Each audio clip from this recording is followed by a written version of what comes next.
The betrayal the stars had always called to Earth.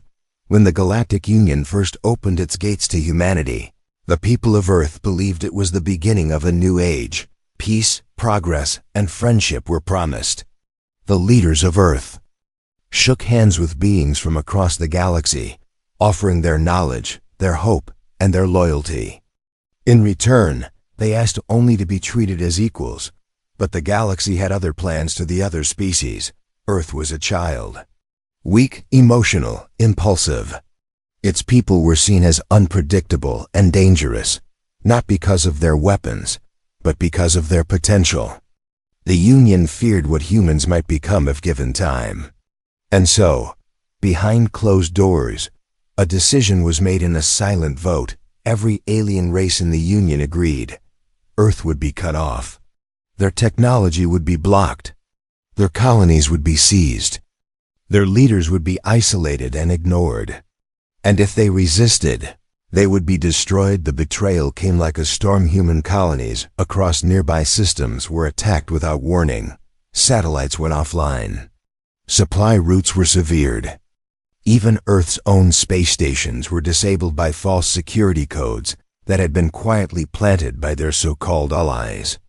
In less than a week, Earth was left alone, disconnected, and surrounded. The Galactic Union sent no explanation, no warning, only a message that echoed through the communication channels of Earth's defense network. For the balance of the stars, Earth must be contained.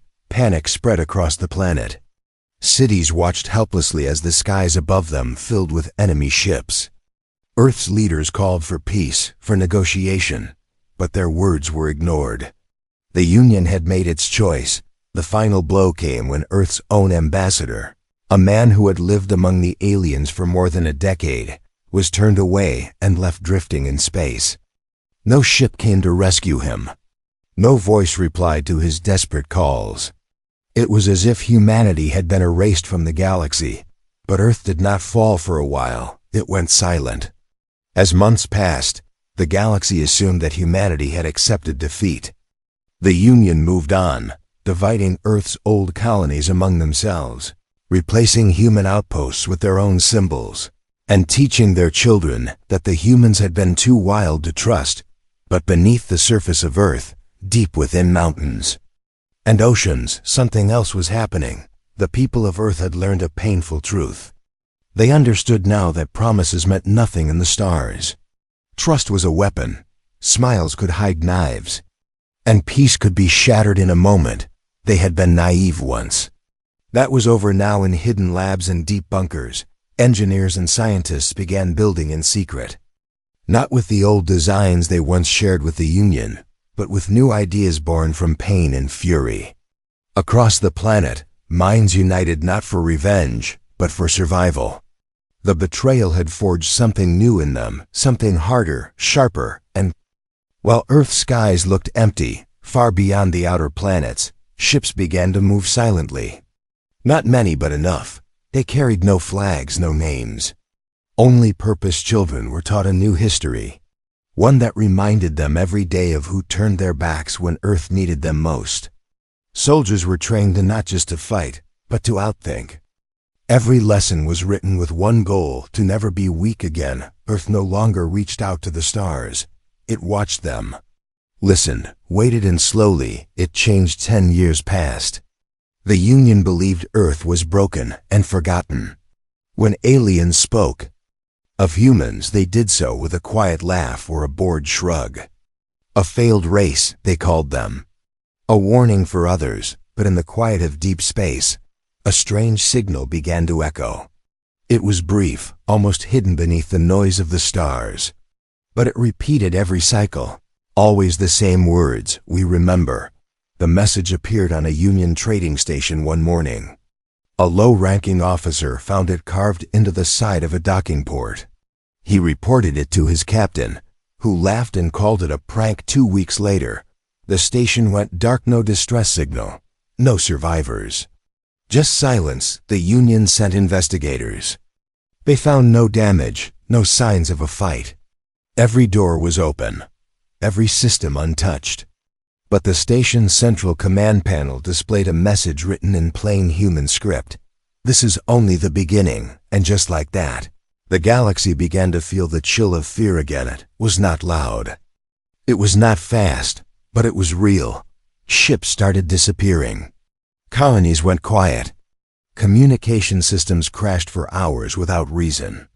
And always, somewhere in the wreckage, the same phrase appeared, "We remember." The races of the Union gathered to discuss the events, but no one had answers. They blamed each other, argued over security, questioned old enemies. But none of them spoke the name. They were all thinking Earth. Some believed the humans were gone. Others thought they were hiding. But no one truly understood what had been born. The day they betrayed their only allies, the silence of Earth, was not weakness. It was waiting. The galaxy had taught humanity one lesson: never trust those who fear your strength. And now, the lesson would be returned. The skies above Earth were still. The cities below seemed calm. But in the darkness between stars, a fleet was already moving.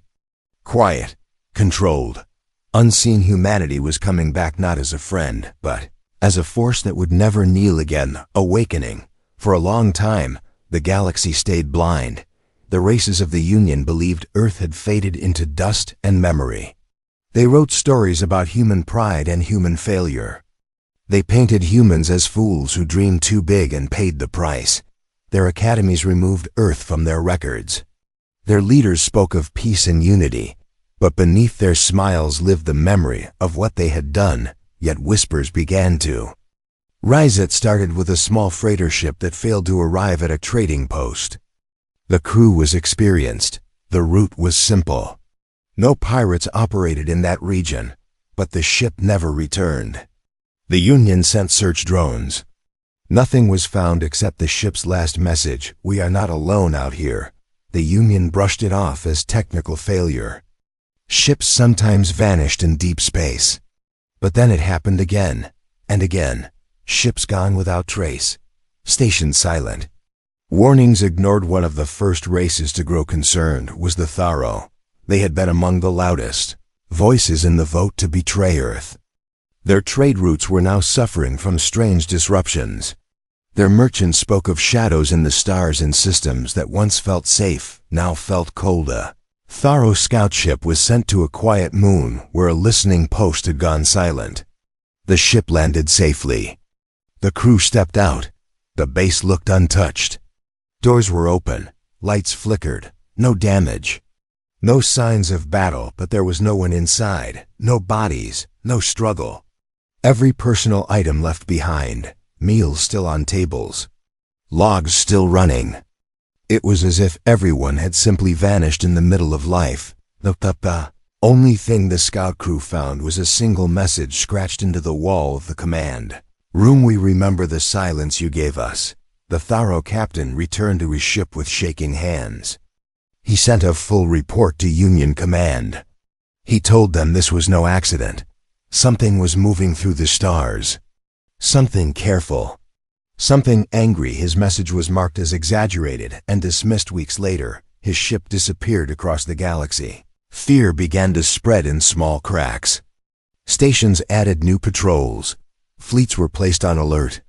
But none of them understood what they were dealing with. They still believed humanity had been destroyed. They did not know Earth had changed. Deep beneath Earth's surface, cities had been rebuilt in silence. Technology had grown beyond Union designs. Scientists had spent years creating machines that could not be tracked, not be heard, not be stopped. Intelligence had been gathered without detection. Every weakness of every race was recorded. Every system was mapped.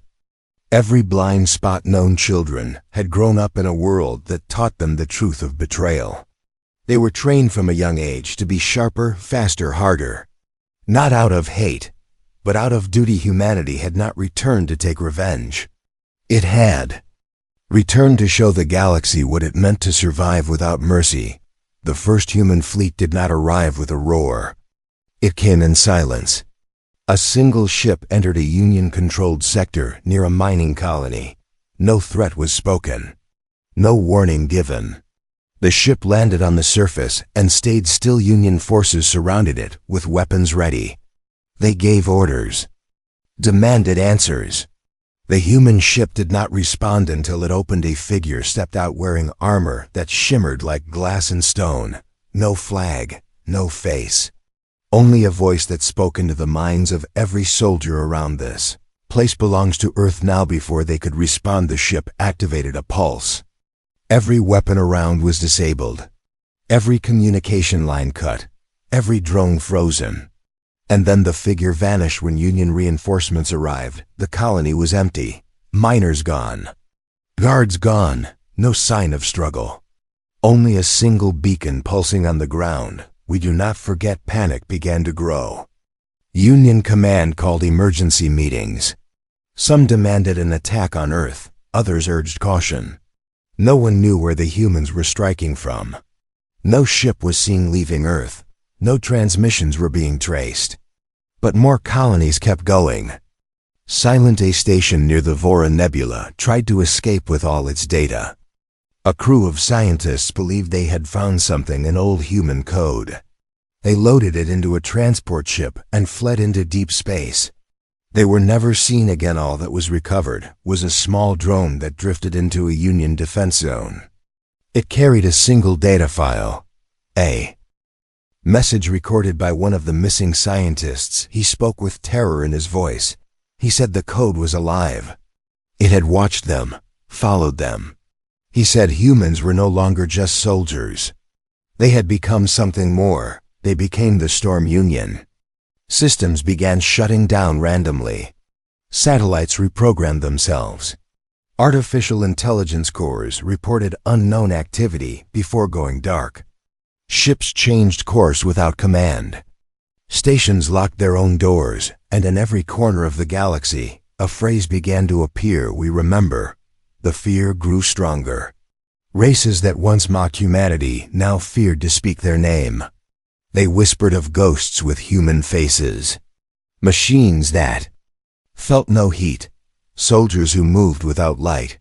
The galaxy had once betrayed Earth to avoid war. Now it was living in the shadow of one far beyond its understanding. Earth had not returned to ask for peace. It had come to remind them, every choice has a price. The strike. The galaxy could no longer pretend. What began as whispers had become waves of fear. Entire sectors were changing hands without a single battle. Colonies once filled with light and trade now sat silent and abandoned. And everywhere the same words continued to appear. We remember the Union had spent years building fleets and fortresses across space. Their confidence had rested on numbers and technology shared among their strongest races. But none of that seemed to matter now. The first major blow came without warning. A Union armory station orbiting the gas giant. Kranos was known for being heavily guarded. Its shields were layered. Its weapons were advanced.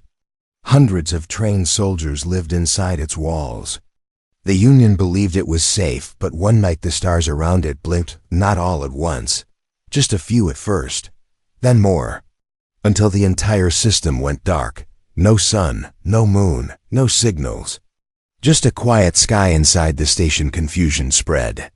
Technicians tried to fix failing screens. Officers barked orders. But before they could understand what was happening, the alarm sounded. One of the outer doors, opened from the inside. Cameras showed nothing. No breach, no ship, no figure. But the door had unlocked. The lights flickered. One by one, soldiers began to disappear from their posts. There was no battle. There was no fire, only silence. When the Union sent backup forces, they found the station fully powered and untouched. Every weapon still locked in place. Every system working.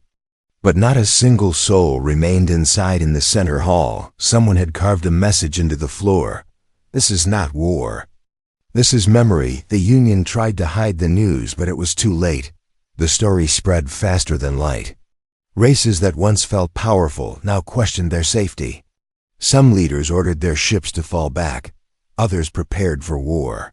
But none could agree on where to strike. Earth was quiet, no signals. No ships.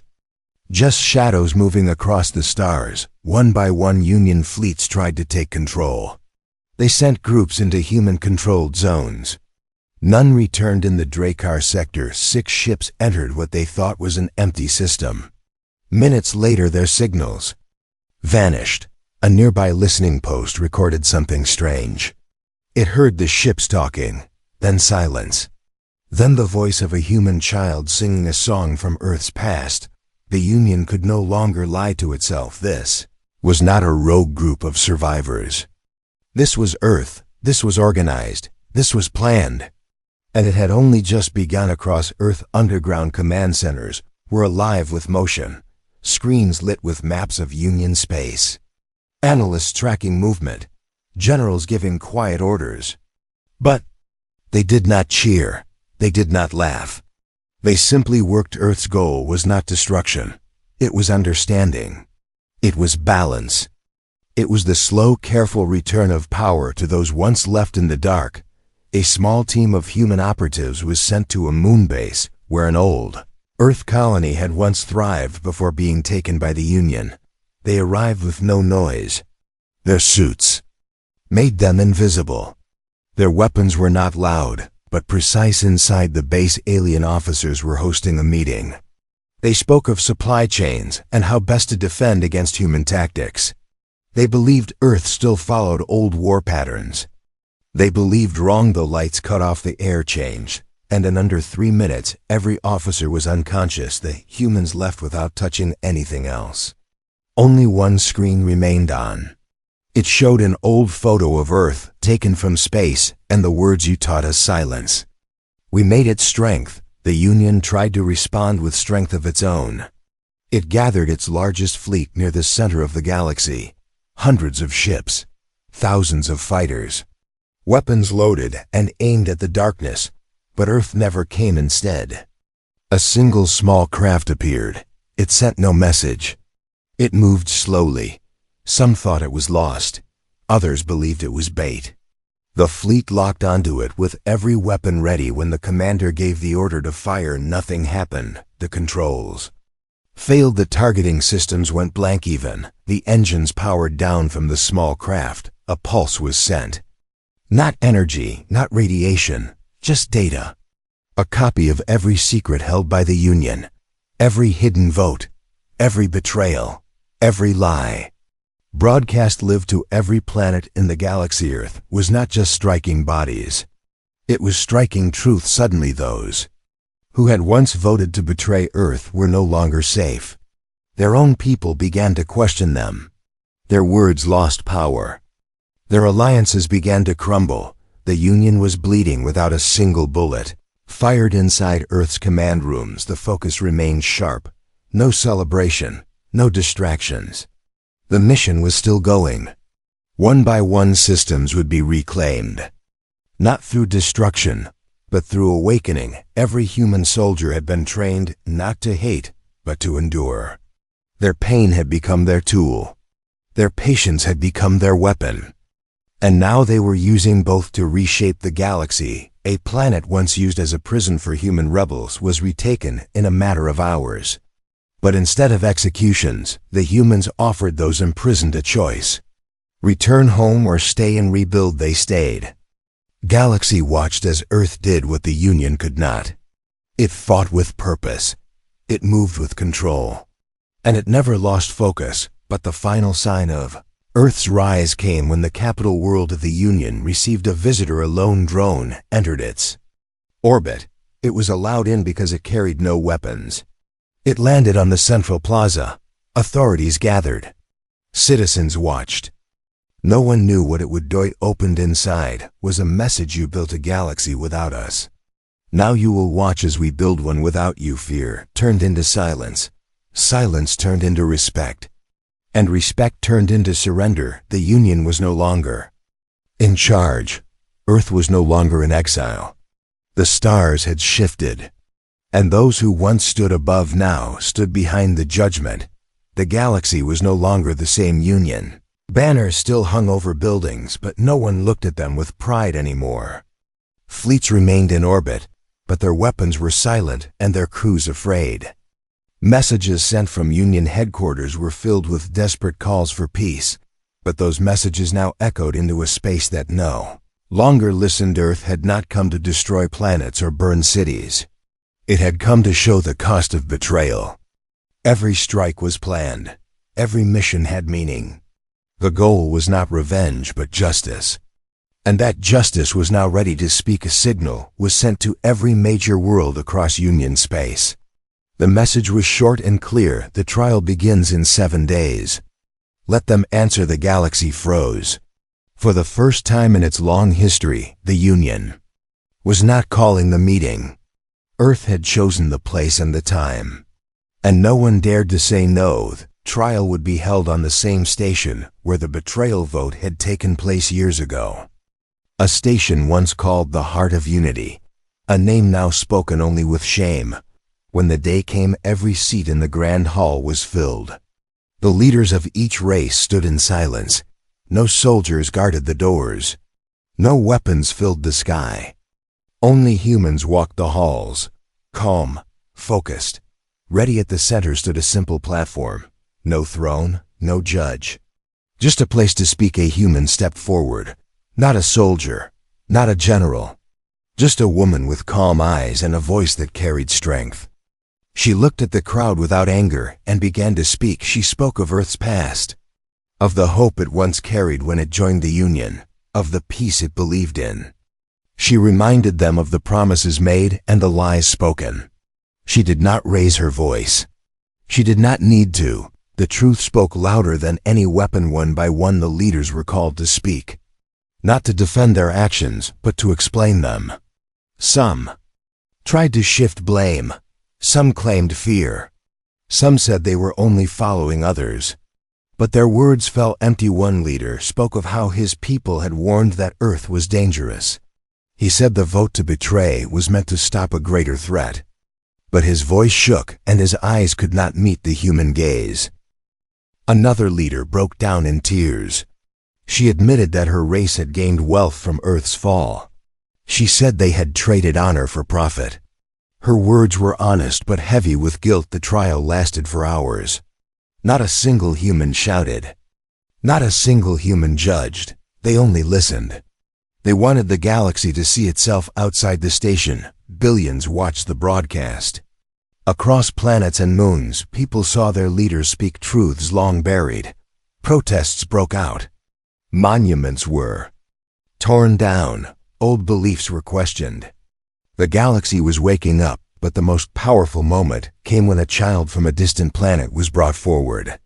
She had no family left. Her home had been one of Earth's first colonies taken during the betrayal. Her people were told that humans had abandoned them. Now she stood in front of those who made that lie and asked one question: why no one answered. Her voice was soft. Her eyes were full of pain. She did not ask for revenge. She only wanted to understand. The silence that followed her words cut deeper than any speech. It was the moment the galaxy truly saw the cost of its actions. When the trial ended, the human woman returned to the center. She looked at the faces around her. Some lowered their heads. Some turned away. But a few looked back with open eyes. She said Earth would not punish the galaxy. That was not the purpose. Earth had returned not to rule, but to remind a new system would be built. One where no race stood alone. One where fear did not guide decisions. One where betrayal was not policy. Those who wished to be part of this new path would be welcome. But they would no longer lead with titles or force. They would lead with memory, she said. Every race must carry the story of what they had done. They must teach their children not just of stars and ships, but of truth and trust. And then she ended with one final promise: Earth will never forget, but it will forgive those who stand for what is right. The room remained still. One by one, leaders stepped forward, not to speak but to kneel. Not in fear, but in understanding. They knew now what Earth had become: not a weapon, not a ruler, but a mirror, and they saw themselves outside the station. Crowds cheered, not for war, not for power, but for a chance to rebuild. A statue was placed at the center of the hall. It showed no face, just a figure standing between two broken chains. In one hand it held a book, in the other a torch. At its base were words written in the languages of every race. From silence we rose. In truth we lead. The trial was over. The message had been heard. The galaxy had been judged. And now it would choose its future not in shadows, but in light. The new order. The galaxy stood quiet after the trial worlds. That once sang with pride now whispered with thought. Banners of the old Union still fluttered in a few corners of space, but they carried no power.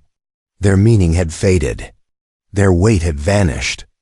Something new had taken root in the stars, not finite control. Something deeper. Respect Earth did not celebrate with noise. No fireworks lit its skies. No parades marched through its cities. The people remained calm and steady. They knew the mission was not to conquer. The mission was to remind. Then they had done that on Earth. A new council was formed. Not of power but of responsibility. Each voice that once voted for betrayal was now asked to sit not as rulers but as listeners. Human advisors stood beside them, not to command but to guide. Every planet that joined the new alliance had to agree to one condition. History would be told as it happened. No edits, no masks. Children would learn of what was done. They would learn about promises broken. They would learn about silence and pain. And they would also learn about rebuilding. The stars belonged to no one now. Trade routes reopened. Colonies once lost were helped back to life. Human engineers worked with alien builders to bring power back to systems left in the dark. Scientists who once hid their research now shared it across races. A new era had begun, but Earth did not forget to prepare. Beneath its calm surface, research continued. Fleets remained hidden, not in anger but in awareness. Earth had seen how quickly trust could turn. It would never again be caught. Unready human children trained in schools that taught peace and defense side by side. They studied logic and law, but also the lessons of silence. They carried the memories of what had happened. Not to feel hate but to never repeat it. Across the galaxy old wounds began to heal. Some planets resisted the new path. Some leaders refused to kneel. But Earth did not force them. It simply stepped back and let time speak. One by one they returned on their own. Not because they had to, because they wanted to. In the former Union capital, a great hall was rebuilt, not for meetings but for memory.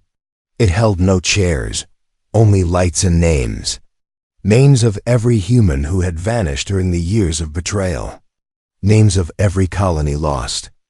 Names of every voice that had once cried out and been ignored. People from all races came to see the hall. They stood in silence and read the names. They brought flowers. They whispered apologies. No guard told them what to do. No sign gave them rules. The space was for truth. At the center stood the same statue from the trial. The figure between chains. The torch in one hand. The book in the other. Around its base were now added the words of a child. Why that question remained. It echoed not as a wound, but as a reminder. One planet far in the outer systems had once supported the betrayal with pride. Its people believed Earth was dangerous. When the new order came, they feared punishment. They armed their fleets, closed their borders, waited for the strike, but it never came. Instead, Earth sent a message. A team of human medics, no weapons, number, soldiers. Just help. The planet had been suffering from a disease that spread after the wars. Many had died. Earth sent a cure. The people cried. Their leader stepped down the next day. A new one took his place. One who carried the message from Earth in his heart. Help those who fell and never forget who stood when no one else would. In deep space where stars were young, new colonies began to grow. They planted their flags not with race or species but with shared color, a symbol of unity. One that had not come from victory. One that had come from pain. Artists began painting Earth not as a world of fire, but as a world of light rising through shadow. Poets wrote of the long silence. Songs were sung of the return The galaxy found its voice again, but not everything became perfect. Conflicts still rose. Accidents still happened. Fear still lived in some corners. But now the stars had a center, and that center was Earth, not because it demanded the role, because it had earned it. Years past, children born after the trial asked questions. Why did the galaxy betray Earth? Why did Earth forgive? Why did no one stop it before? And always the answer returned: we forgot to listen. So now they listened in every school. A day was set each year. A day where no one spoke, no teaching, no speaking, no sound.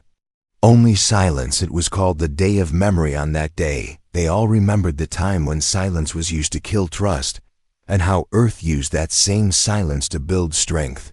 Message from an old human general was placed in every spaceport. If you ever feel small, remember that Earth stood alone, and still stood in the skies above Earth. A ring of lights was built, not as weapons, not as shields, but as a symbol. Each light represented a race. One light stayed brighter than the rest. It stood for all who had no voice, all who had suffered together. The lights spun slowly around the planet, a never-ending reminder that no one stood alone anymore, not in this galaxy, not again. And so the story of Earth did not end in fire, it ended in light. The end.